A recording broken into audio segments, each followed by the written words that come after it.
चलो अब आपका कोई ऑडिट करता है? किससे? तीन ऑडिट में से कोई ऑडिट करती है?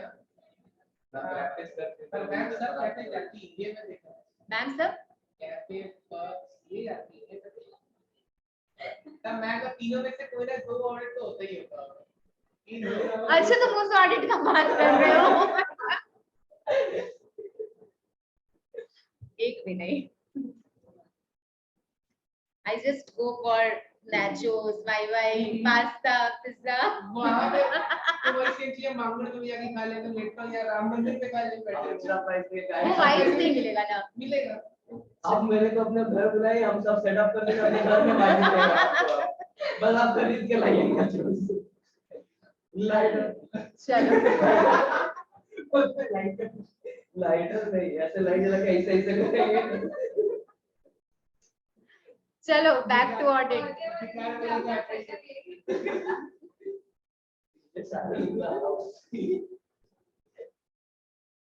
पूजा कब आ रही है ऑफलाइन? आएगी मैम मटेरियल नहीं आएंगे। बुला लो उसको एक दिन। बोलो बोलिए, हम बोल रहे नाइस नाम उसको बोलिए क्योंकि नाइस उनका हाँ उसको बोलिए नाइस चलो शुरू करते हैं। तो बेसिकली कंटीजेंट लायबिलिटी एक ऐसी लायबिलिटी है जो श्योर नहीं है। अगर ऑडिटर को बोला जाए कि तुमको कंपनी की कंटीजेंट लायबिलिटी को ऑडिट करना है, तो क्या स्टेप लिखेगा?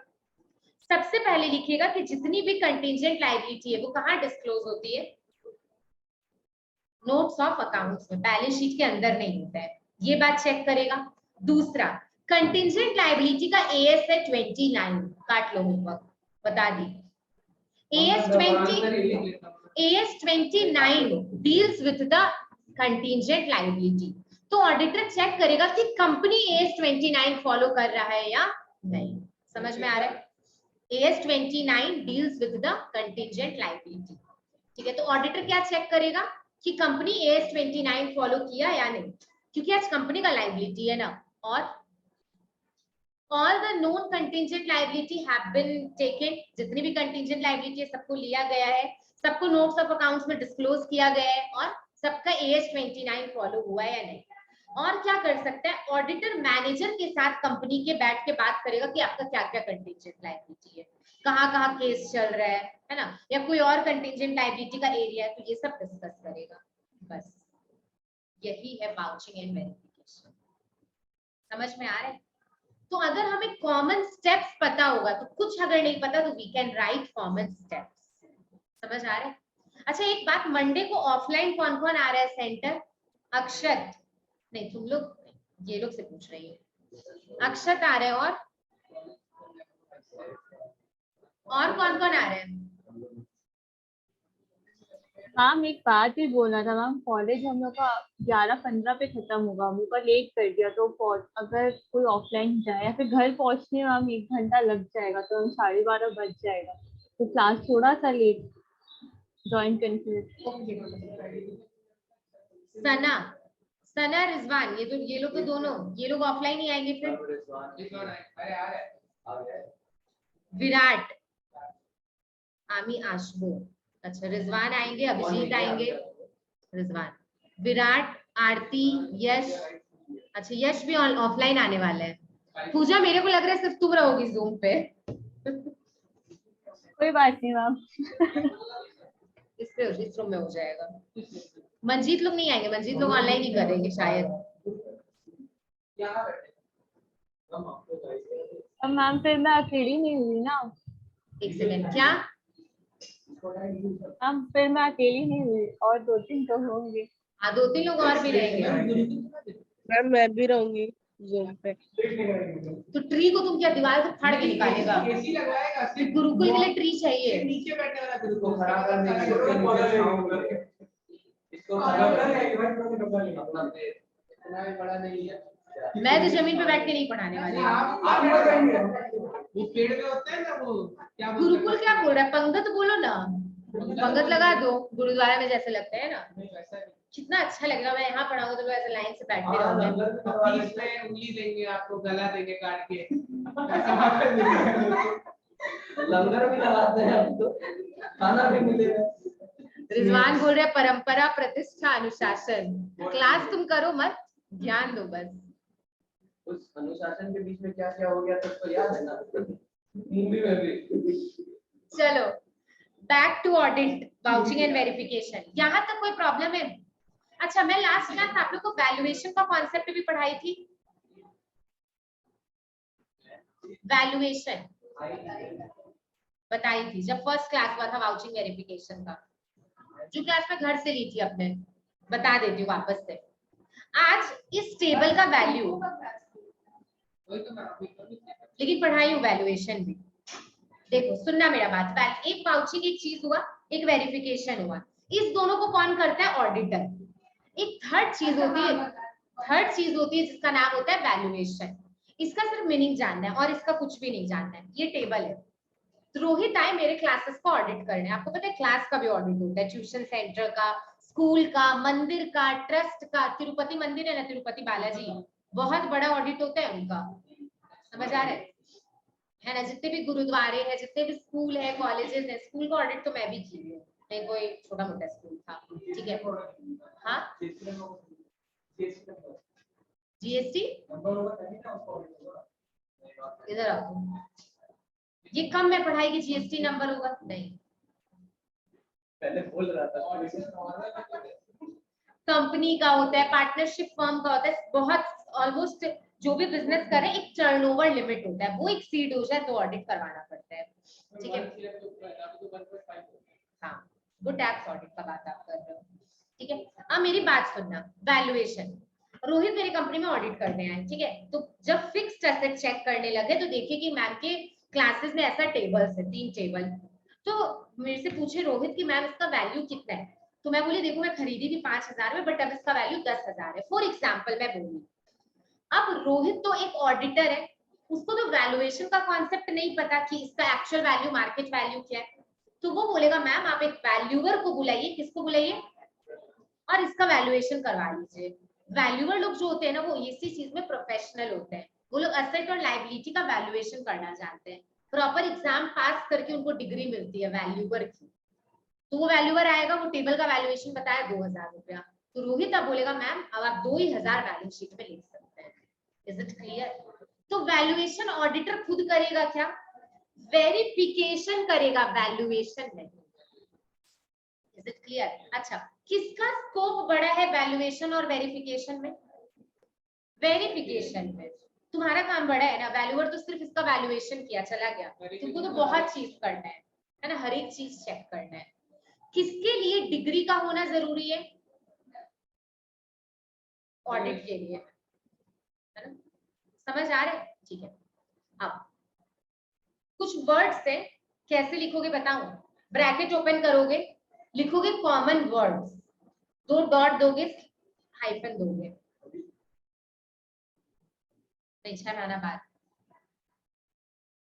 Common words, bracket open, dot, hyphen और लिखो check, analysis, scrutiny, very good, check, analysis, scrutiny, verify, आज खरीदने जा रहे हैं, check, scrutiny, analysis, verify, go through,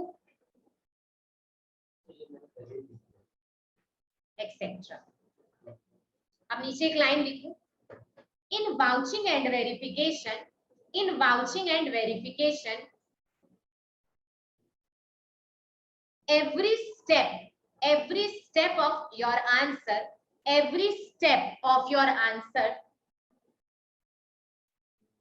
should start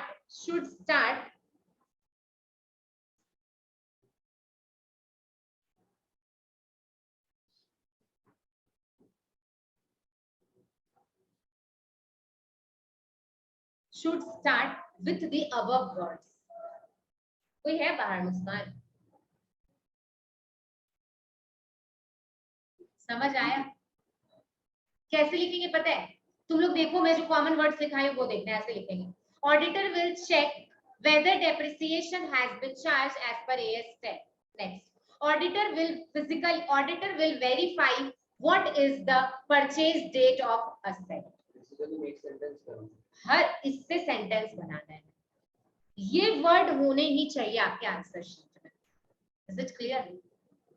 आप लोगों को पता है अगर मैं बोलूं तो वाउचिंग वेरिफिकेशन ऐसे खत्म हो चुका है, लेकिन हम लोग को एक एक आइटम का भी करना है, सीखना है। अदरवाइज अगर थरली एक बार देखें तो हो चुका है, यही है वाउचिंग और वेरिफिकेशन।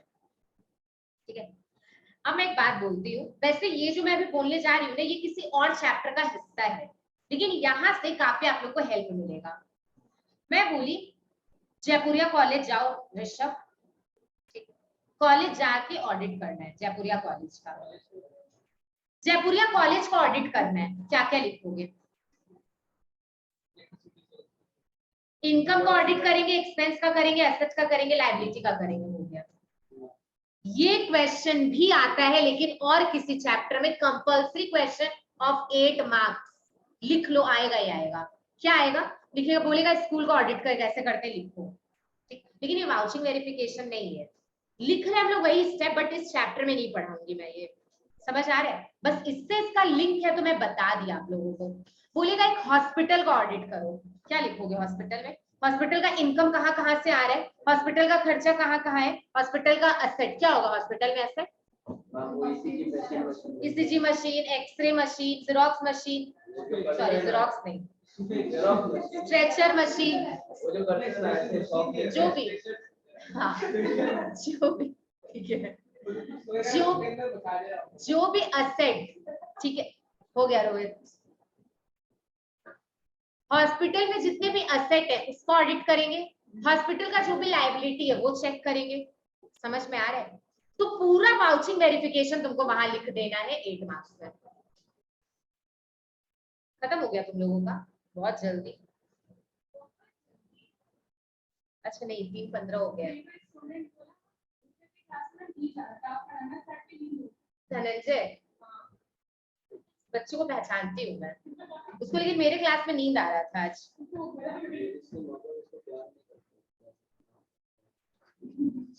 कुछ भी, जस्ट वेट फॉर 5 मिनट्स, ठीक है? चलो,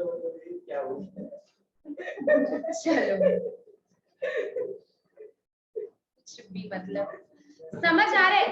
हॉस्पिटल को ऑडिट करने देगा, इसमें से कोई एक क्वेश्चन आएगा, किसमें से?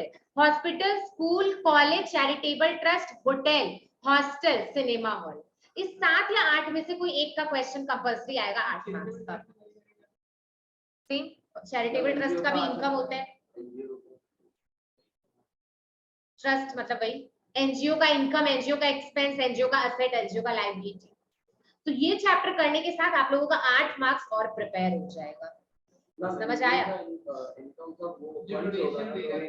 डोनेशन, गवर्नमेंट से ग्रांट मिलता है उनको, वो लोग स्पॉन्सरशिप प्रोग्राम करवाते हैं, है ना? और वो लोग फंड रेजिंग प्रोग्राम भी कराते हैं, लॉटरी वॉटरी या फिर कोई सेमिनार करवाए, कोई गेम्स करवाए जो फंड रेजिंग होता है, तो ये सब उनका इनकम होगा। उनका एक्सपेंस क्या होगा? वो जो भी काम कर रहे हैं उस पर खर्चा, अगर कहीं है तो उनका इलेक्ट्रिसिटी का खर्चा होगा, रेंट होगा, है ना? अपने वॉलेंटियर को अगर वो रिम्बर्समेंट देते होंगे तो वो खर्चा होगा, मेंटेनेंस चार्जेस होगा। इस चैप्टर में जितना सोच सकते हो ना वही इंपॉर्टेंट है। जैसे मैं बोली कॉलेज, एक एग्जांपल देती हूँ, कॉलेज को ऑडिट करना है, क्या क्या देखोगे? कॉलेज में इनकम कहाँ से आता है? और बहुत सारे कॉलेज को गवर्नमेंट भी ग्रांट देती है, डोनेशन देता है, वो सब इनकम होगा। और एक बहुत इंपॉर्टेंट इनकम भूल रहे हो कॉलेज का, कैंटीन, कैंटीन से जो इनकम आ रहा है।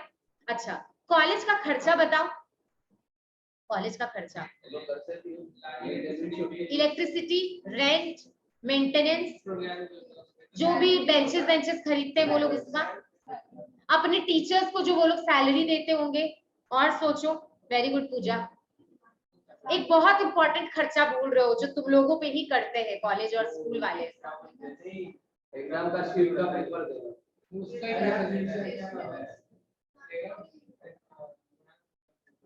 स्कॉलरशिप। अगर कॉलेज तुमको स्कॉलरशिप दे रहा है तो वो कॉलेज के लिए तो खर्चा है ना, वो भी चेक करेंगे। ठीक है, तुम लोग एकदम अपने ऊपर ले लेते हो सब कुछ को। क्या तुम पढ़ने में कैसा है जो तुमको देगा? कितना आया था 12th में? तो जाके निकालेंगे देख लीजिएगा फिर ठीक है, आगे बढ़े। अब कॉलेज का एसेट बताओ तो क्या क्या होगा? Bench, table, AC, land, building college का, ये सब एसेट हो गया। नहीं, कॉलेज का लाइबिलिटी क्या हो सकता है? कॉलेज का लाइबिलिटी बोलो स्टूडेंट्स, हो सकता है कॉलेज का लाइबिलिटी कुछ भी। कॉलेज अगर लोन लिया हुआ है तो बहुत सारे कॉलेज लोन लिए हुए रहते हैं, यही सब आपको पता है। ये ऑलमोस्ट पॉइंट हॉस्पिटल में लिख सकते हो, किसी भी स्कूल में लिख सकते हो, सबका सेम सेम है। अभी कुछ बोला बहुत अच्छा बोला हाँ, बहुत सही बोला रिजवान। ऑनलाइन पढ़ने वाले स्टूडेंट्स लाइबिलिटी हैं। I agree with you Rizwan for the first time. क्या वो टीचर पढ़ा रहे हैं वो फालतू खर्चा हो रहा है, आज से ट्यूशन भी पढ़ना आपके लिए। सही बोला था। चलो, इसमें मैं कोई भी कमेंट दूंगी तो मैं सेफ साइड नहीं रहूंगी, इसलिए मैं कमेंट आपको नहीं देना दूंगी। पड़ेगा मैं नहीं खेलता ऐसे। चलो, ये आप लोगों का पूरा वाउचिंग वेरिफिकेशन है और 8 मार्क्स का एक और टॉपिक कंप्लीट कवर हो गया। Homework time. मैम ये सब नहीं होता हम लोग कॉलेज में। सिर्फ एक छोटा सा होमवर्क, मैं आप लोगों को आज एक 10 मिनट का रिकॉर्डिंग भेजूंगी, वो सुनना है, लिख लो। तो मैं बहुत सुंदर गाना गा रही हूँ, वही सुनोगे, लिखो। मैम याद तो यार वो करके आओगे। वाउचिंग वेरिफिकेशन अब एक एक आइटम का नेक्स्ट क्लास से करना शुरू करेंगे, जैसे रेंट, इलेक्ट्रिसिटी। 10 मिनट के लास्ट में तब मैं टेस्ट करूंगा बाकी क्या स्टार्ट करके कल कोई टेस्ट नहीं है, ठीक है? चला आएंगे ना ट्यूशन। हाँ, कल इकोनॉमिक्स की क्लास है। क्या इकोनॉमिक्स में? 12th क्लास वाला ना। अच्छा, इंट्रोडक्शन हो गया ना इको में। कौन है ये बंदा स्ट्रीट? कल मैं नेशनल इनकम कराऊंगी। बड़ा हो गया, सेंस आया नहीं है। होमवर्क लिख रहे, बोले कि मैम ने दिया है, मैंने दिया है। चलो, bye bye, have a good day.